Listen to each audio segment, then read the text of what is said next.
I'm here today with Lisa Sharon Harper.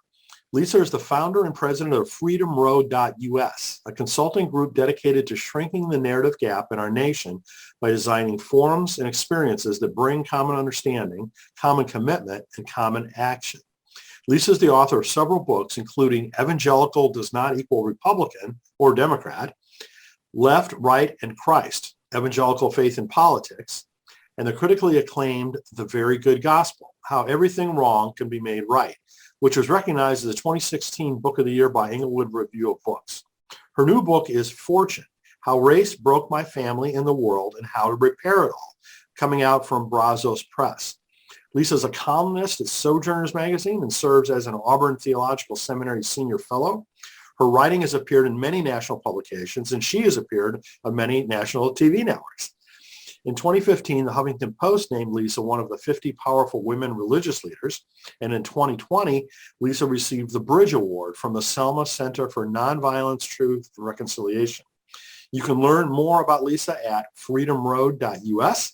And I also need to say that Lisa has graciously agreed to write a chapter in her upcoming second book in the How to Heal Our Divide series. So very grateful for that. Lisa, thanks so much for joining us, and congratulations on all your amazing work. Thank you so much, Brian. I mean, it is really, truly an honor to be with you in conversation today and also with your listeners. Thank you for inviting me. Oh, absolutely. I have to say that the book launch team and process that Lisa's putting together is one of the most impressive I've seen. And I deal with a lot of different authors. That does say a lot. Wow. And so I just, I think it speaks volumes, quite frankly, in terms of people's view of you and view of Cube collaborating with you. So congratulations on that. I just think it's phenomenal. Thank you. Appreciate that. So before we get started on all that, can you tell us more about your background? Because you've had so many interesting experiences. Well, it's funny. I mean, people ask me, okay, so who are you? And it's funny because even before I wrote Fortune, I would always have to go back and say, I am my ancestors. I mean, I am because they were, and you won't know me if you don't know them. And so I have to introduce you. Who am I? I am the 7 times great granddaughter of Fortune Game McGee. My likely 7 times great grandmother. She was indentured in the early 1700s, born in 1687. Indentured because her mother was white and her father was an African man. Her mother was Ulster Scot and her father was most likely from Senegal or Mali or Guinea. He was right from that region where the three meet. And of course, there were no nation states back then. So basically, he was from that area, that land. But she was born at a time that was only 23 years after the very first race laws were ever crafted on American soil. And those race laws were created in order to deal with the perceived problem of mixed race children that were being born of these mixed race unions. Now, the unions that they were trying to, the problem they were solving for was Ulster Scot women, English women, Irish women who were coming over as indentured servants, serving alongside enslaved Black men, falling in love with them and getting married to them and having children. And so the planter class, who were all white men, they got intimidated. They were like, oh, no, we can't have this. What does this say about us? And also, what do these mixed race kids say about our potential free labor force? Because now they're white as well as Black. So are they free or are they enslaved?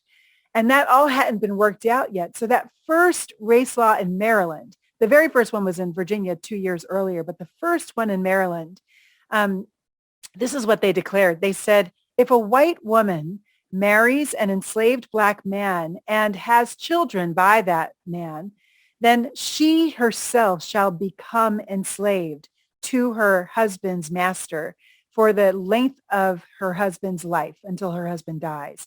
And her children shall be enslaved in perpetuity, meaning that from thenceforth, her children will now be slaves and children's children and children's children's children, all through.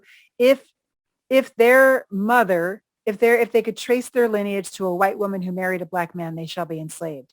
So it doesn't take a genius to then know that, you flash forward a few years and the same legislature comes back clutching their pearls because they realize that this unintended consequence, according to some might argue it was intended, that planters began to force their indentured white women to marry enslaved black men and then populate their plantations with free labor by giving birth to children, and who would then be enslaved in perpetuity. So they changed the law. And by the time that fortune was indentured, it had been changed a few times.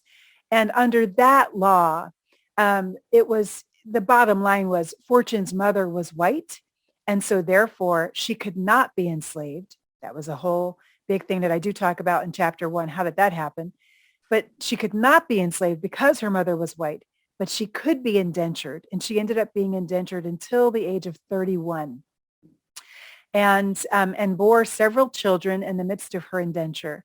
And those children then were then indentured because that was the law. It wasn't just that she would be indentured, but her children would be indentured for 31 years if she bore an illegitimate child in the midst of that indenture. And if that child was born to a black man. If it was born to a white man, then the indenture for her children would be 21 years. Do you understand what I'm saying here? It's just so crazy. I mean, I didn't realize until I read your book about all these different laws and how they change. And oh my goodness. Yes. So you see, this is the thing. Like race is literally a set of laws. Like that's what it was. Yeah. It did not exist on this land until we legislated it. Mm-hmm. It existed in the minds, in the imaginations of people of European descent, basically because it was handed down from the Pope. The Pope was the first person to kind of give us the hierarchies of human belonging, through the manifest destiny, through the doctrine of discovery, separating civilized from uncivilized, and saying that an explorer could go snatch the land and enslave the people if they were uncivilized and unchristian. So all of these things, they all make me who I am, right? So I am Fortune, but I am also Leah, and Leah was the last enslaved woman in our family, enslaved in South Carolina, and who suffered great loss that I go into in chapter 3. But I'm also Lizzie, right, who escaped the terror of Jim Crow in the South, in South Carolina, and made the first break in our family and moved north in the Great Migration and made it in Philadelphia because she was light enough to pass. And so she did. And then she called for her children to come north and join her, my grandmother among them, who never again set foot in the South because she had such a horrible experience there. We believe that she might have been raped while there by one of the men that she worked for in domestic service. And she worked in domestic service, by the way, because after the close of Reconstruction, one of the laws that was passed in South Carolina when the dirty deal was made in 1877 that pulled the troops out of the South in order to have the South play nice with the North after that election year. What happened was South Carolina passed a law that said people of African descent can only work in 2 kinds of industries, either the fields or in domestic labor. I swear to you, that is what they did by law. Wow. So that relegated my ancestors, Lizzie among them, to only being able to, and Willa, my grandmother, to only being able to work in domestic service. And it was a very common experience of domestic servants, women, to be raped. So the rape was as a result of the law. Do you see what I'm saying here? Yeah, yeah. So, and then push forward, and I am my mother and my father. My mother was a member of SNCC, the Student Nonviolent Coordinating Committee. She actually dated Stokely Carmichael for a hot minute, And That's great. The Black Power guy. And we talk about his Black Power speech in her chapter. And my father went to core meetings and kind of tested it out, but he's an artist. And so he was a photographer and for the Black theater scene. And my mom, became a psychiatric nurse and put herself through school. So I am all of them, and I am me. I became a Christian in the midst of an evangelical Christian in the midst of the rise of the religious right. The people that I was associated with were not particularly political, except that they made it very clear I had to become a Republican in order to be Christian. When I became a Christian in 1983, the same year that Ronald Reagan was running for his second term in office. And that ended up being right at that same time when the religious right was kind of crafting its its strategy. And the main strategy that it put together was the strategy to flip the Supreme Court in its makeup and its weight. At that point, it was weighted toward liberals. And they said, we can't win with liberalism being in the court, so we have to make it a conservative court. And the reason why they were so concerned with that is because they had just spent the last 5 years, maybe even more than that, fighting to maintain pure white space on Bob Jones University campus. And they lost that fight. And that year in 1983, that's when they looked up and said, we need to start the religious right. And what better issue do we have to actually then carry this forward? Because we can't use race anymore because it's not in. People won't really follow us if they think we're racist. So instead, we're gonna make the flashpoint women. We're gonna make the flashpoint Roe v. Wade, and that ended up being their flag until this day. Yeah, no, the progression is just abominable. I mean, going all the way back to, the 1600s. I mean. Yeah, and that is the progression of my book, Fortune, because it's simply my family's story. And when people say that, all that's history, all that's done, we shouldn't even, think about that. I mean, come on. And it's like, it's still happening today. I mean, I know you talked with me earlier about the whole voting rights situation. Oh my How goodness. many states, are legislating to decrease the vote and particularly decrease minority vote. Yes, 19 states have passed voter suppression laws, explicitly voter suppression laws that have taken away almost all polling places in Black counties and Black cities. Only left one, for example, the one, I believe it was in Tulsa, where they literally had no voting stations, no polling stations in Black communities. All the Black communities had to commute, basically, if they could, to white areas in order to vote. That's apartheid. That's what that is. Yeah. And that is literally it's being legislated all over the country, not the least of which in Texas and Georgia and places like that, places where the vote is really in contention right now because the population is changing. Mm-hmm. So, we think of racial inequity, we think of racial injustice as being something of the past if you're not like listening to the news every day. But friends, it is present. It is present because the same machinations, the same motivations are present today that were present in 1664. Absolutely. When they passed that very first race law. It's always been about one thing, Brian. One. It's been about maintaining, actually first securing, and then protecting, and then maintaining white male dominance. That's it. That's literally it. And money. All about power. Dominance and money. That's it. That's it. That's what it's always been about. That's what it is right now. So the work that Fortune calls us to is the work of telling the truth about that, telling the truth about what really happened, and then redoing the work of repairing what this hierarchy of human belonging that we call race has broken in the world. And then finally moving into the work of healing from all of the trauma that it has laid on our backs. Well, it's, unfortunate that we have to do all this, right? I mean, but it's fortunate that, people like you are stepping up to do it, to tell the stories, to get a lot of us educated, quite frankly. There's a lot of things that I've read, not only in your book, but some of the other books that I've read about reparations and, history now that I didn't know. Yeah. They weren't taught to me when I was a kid and, or anywhere else. And so it's like, I feel like, the blinders are coming off in some sense. Oh, hallelujah. Isn't that the goal? That's the goal, right, of writing. The goal of writing is to shine light. Yeah. That's the goal of writing. And if we can shine just a little bit of light on this, I really do believe that it can make a huge difference. So I'm encouraged actually that even in your own experience that blinders are coming. Blinders came off for me in the research.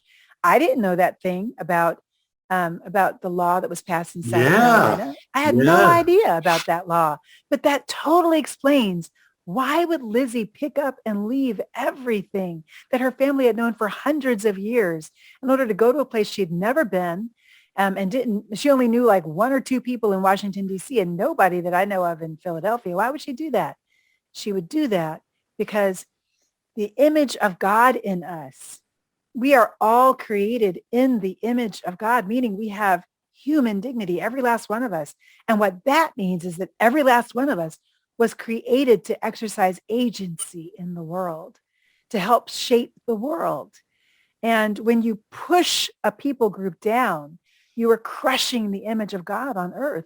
It begs for light, like flowers and plants beg for light. The image of God begs for oxygen to breathe and flourish and grow. So for her, that oxygen, she said, north, I have to go north to get that oxygen. And that was enough to make her not only leave the life that she had known in the South, but her children, her darkest children, she left down south so that she would not be found out.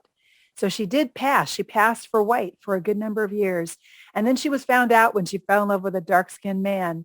And then at that point, she was taken off of the floor because they never had waitresses, black waitresses, on the floor of restaurants in Philadelphia or New Jersey. Instead, they had us back in the kitchen. So she worked as a baker for the rest of her life. She actually became a really renowned baker at the Grand Hotel in Philadelphia. And get this, there's another story that came out in the research. She, during the Great Depression, she would take the extra baked goods home every day and feed the neighbors with it. Wow. Yeah. Well, in reading this book and obviously listening to you talk about it, it's clear that you spent a lot of time researching this. I did. How 30 years. How long ago did you start? I started in 1991. Wow. Oh my. 1991. But see, when I started, I didn't start thinking I'm going to write a book, right? I started just thinking I want to know who I am. I mean, as people of African descent, part of what it means to be of African descent in America and to have descended from enslaved people is that once you get past the Civil War, our histories become hidden. We are not documented, intentionally not documented, only in terms of names. So it becomes incredibly hard to trace. So I grew up for the first 21 years of my life, kind of only knowing my grandparents' names, not knowing anything beyond who my grandparents were and not knowing much about them because they didn't talk about it because it was too traumatic for them to talk about. I also knew Alex Haley's story really well because I watched Roots a million times. So Aunt Kizzy became my Aunt Kizzy. It was like family by proximity. Yeah, by proxy. yeah. So I wanted to know though, who am I? And how did I get here? So my mom and I actually embarked on that project together. We'd go on the phone together when I was living in New York City, just out of college. And it was the number one way that we would bond. And I would ask her to share with me the family tree. I still have my original sketch of the family tree. I cool. Sure do. I really do.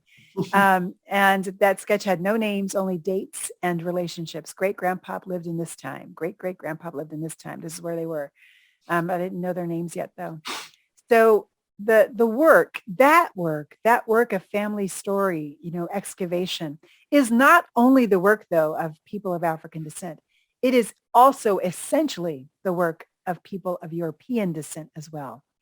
Because whiteness as a construct, this thing that got started in 1662, that to be white was to not have, and particularly white male, was to not be slave, to be the opposite of slave, to actually be ruler, to be of the citizen class, the class that would have the right to own land, the right to take someone to court and to be a witness in court, the right to vote, the right to start a business, the right, all these rights. That was explicitly given to white men through that first race law and all the iterations afterwards. And so whiteness developed then, but it required of people of European descent full, um, full loyalty, explicit loyalty. So they could not hold on to the loyalty or the identity that they held from their homeland. If they were Lithuanian or German or Armenian, they had to give that up in order to become white. And so when you have your central identity as this thing that we call white, then it lives in another world. It lives floating somewhere because it's not tethered to anything. It's not real. It's like a ghost, a figment. It's created by a law, and it means something different, even in different nations that you go to. White manifests differently in Brazil than it does here, right? A white Brazilian there would be called white. A white Brazilian here would be called Latino, right? So like really, Yeah, right. yeah. So it's different. And so it's not real. So my strong encouragement to people of European descent is, hey, you've got work to do too. You have to mine your family stories to reconnect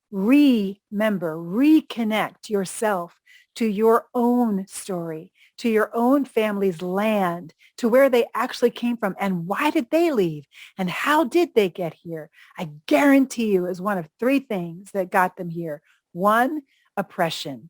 Two, poverty. Or three, they might have been among that truly noble class. And I mean truly, and just in terms of they were called nobles, they were granted land by the imperial powers that colonized this land in the very beginning. Those are the three major ways that people came here. Absolutely. Of European descent. And I think that as you connect with that experience, there's a grounding that can happen for you. So you don't need to feel threatened by the rise of other people who are grounded in their experience. You too can be grounded. You too have an identity. You too have a heritage. You too are rooted to earth and rooted to story and rooted to people. And then maybe, just maybe, we can lay down our arms against the image of God in others and simply be human. Well, I have to tell you that, I mean, when I was reading your book, I made a note on my calendar. I mean, I live by my calendar. Nothing ever happens unless it's on my calendar. I know, So I me too. put a Like date that on my too. calendar for later in February on the weekend to finally go to Ancestry.com and start doing this. Because Oh I've my never done that. God! I've never done that before. Yay! I've always had in the back of my mind that someday I want to do this, you know. Oh my So I gosh. know very little about my ancestry other than just the direct patriarchal lineage for a few generations. And so your book inspired me, literally, to Wonderful. to put that on my calendar, force myself to do this. And they're not paying me. They should be, but they're not paying me. Yeah. So yeah, this is wonderful. This is not an advertisement. You can also do it through MyHeritage or My Family. There's lots of different spaces that you can do that and do your DNA too, because you get a fuller story that way. There's a lot of ways that we can begin to be rooted again. We can begin to be reconnected to each other and through connection to our own stories. So congratulations on that decision. That's fabulous. Well, thank you for motivating me to do that. So the book is divided into three parts. Could you explain to folks what those are? Yeah, totally. The first part of the book is all about the roots of this thing we call race and the roots of the hierarchies of human belonging in America. And it starts with Fortune's story. Fortune Game McGee, first American, as in American soil, born person in my family, 1687. It moves then to Lawrence, the Lawrence family, and their intersections, maybe with the Cherokee Trail of Tears, definitely with the Civil War, and the ways that we see the roots of the racial construct borne out in that context. Then it moves to Leah, the last enslaved woman in our family. So then we mine the realities of enslavement and the costs of that, not only on Leah, but also on future generations. That's part one, the roots. The second part is on the the degradation and the resistance. You might also call that the fruits of the construct called race. What was born out of those roots? So we then move to Lizzie's story, the Great Migration, and also her story of incredible loss that led her to pick up and go. We see the story of Reynaldo y Anita. Reynaldo and Anita are my great-grandparents on my father's side, and they emigrated to America, to the mainland, from annexed Puerto Rico. So we go into Caribbean slavery because their line goes back through Barbados to Western Africa. So we talk about Caribbean slavery and what was that like, and also the immigration to America and how was that? What was that like? And then go to my mom's chapter, which is all about the civil rights movement, because she was a part of that movement, and myself, looking at the rise of the religious right and how that intersects with my story. Finally, in part 3, we're asking the question, how do we repair what race broke in the world? So we're looking at truth-telling, reparation, and forgiveness. Forgiveness for those things that can never be repaired, like those communities that were broken up by eminent domain or by Indian removals. Those are things that will never be repaired. If we hold on to them as people who were oppressed, who were colonized, if we demand that back, we will die demanding. We will die with a deficit in our souls. So what does it mean then for us to release those things that they cannot come back? And then to demand of God, okay, God, you ante up, because God has cattle on 1,000 hills, right? And so God can ante up, and God can move mountains. So we can get our needs met. It just may not come in the way that we expect. So those 3 chapters close the book. And the ultimate call is for us to do what it takes to repair what race broke in the world. So it really is an amazing book. Thank you. Let me just read a couple of comments that other folks have made. Reverend Sure. Dr. William Barber says it's brilliant. Kirsten Power says, Harper is one of our nation's most critical voices on the issues of race, gender, faith, and justice. And then Jen Hatmaker says, Lisa tells the whole truth of our historical existence as a nation, built upon racist structures, ideologies, and laws. And it's like, yep, that captures it. I mean, that's a really good, succinct description, of your book. I think so importantly, with all of the personal stories, the ancestral stories that you wove through it, was just really compelling, quite honestly. Thank you. Appreciate that. It was a journey, a true journey of research. And then also the writing, the writing, you have to go back into it and actually kind of live it. And that took on some level great faith. I had to call my friend, literally my best friend, and ask her to pray me through writing some of those chapters. So it means a lot to hear you say that. Thank you.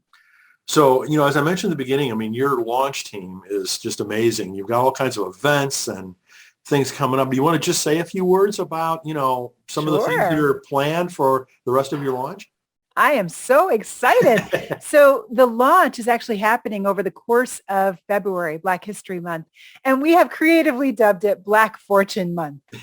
We are not just looking about a history. We are looking about how do we leverage this month to help begin to fix what race broke in the world. And so we're going to launch on February 6th with Ebenezer Baptist Church and St. Luke's Episcopal Cathedral down in Atlanta are going to be doing a co-hosting an event with me in conversation with the rector at St. Luke's, Winnie Varghese, and then also Reverend and Senator Raphael Warnock, which is going to be fabulous. Can't even believe this is happening. Can't believe it. And it'll be live too and streamed. Next, 2 days later, we have the actual launch of the book. It hits bookshelves on the 8th of February. And we're going to be doing a major Twitter storm. So join us on the hashtag Fortune Book around 4 p.m. Eastern time all across the country. We are going to be in conversation on Twitter about the book Fortune with people who have already had a chance to read it, and who'll be giving comments and just celebrating the release. And then finally, 2 days later, we'll be at Trinity UCC in Chicago, Trinity United Church of Christ with Reverend Dr. Otis Moss III. That'll be a streamed event, live, but also virtual.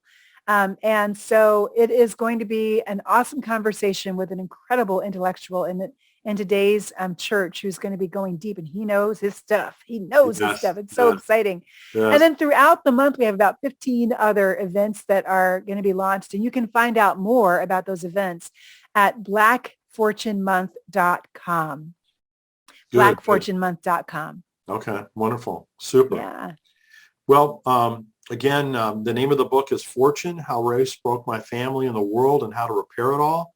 And you can find it at that website that Lisa just mentioned, and also freedomroad.us. And Lisa, again, congratulations. I'm very, just thrilled by what you're doing. Thank you. Normally, when I conclude these interviews, I always ask folks, okay, what's next? Can you talk anything about the future?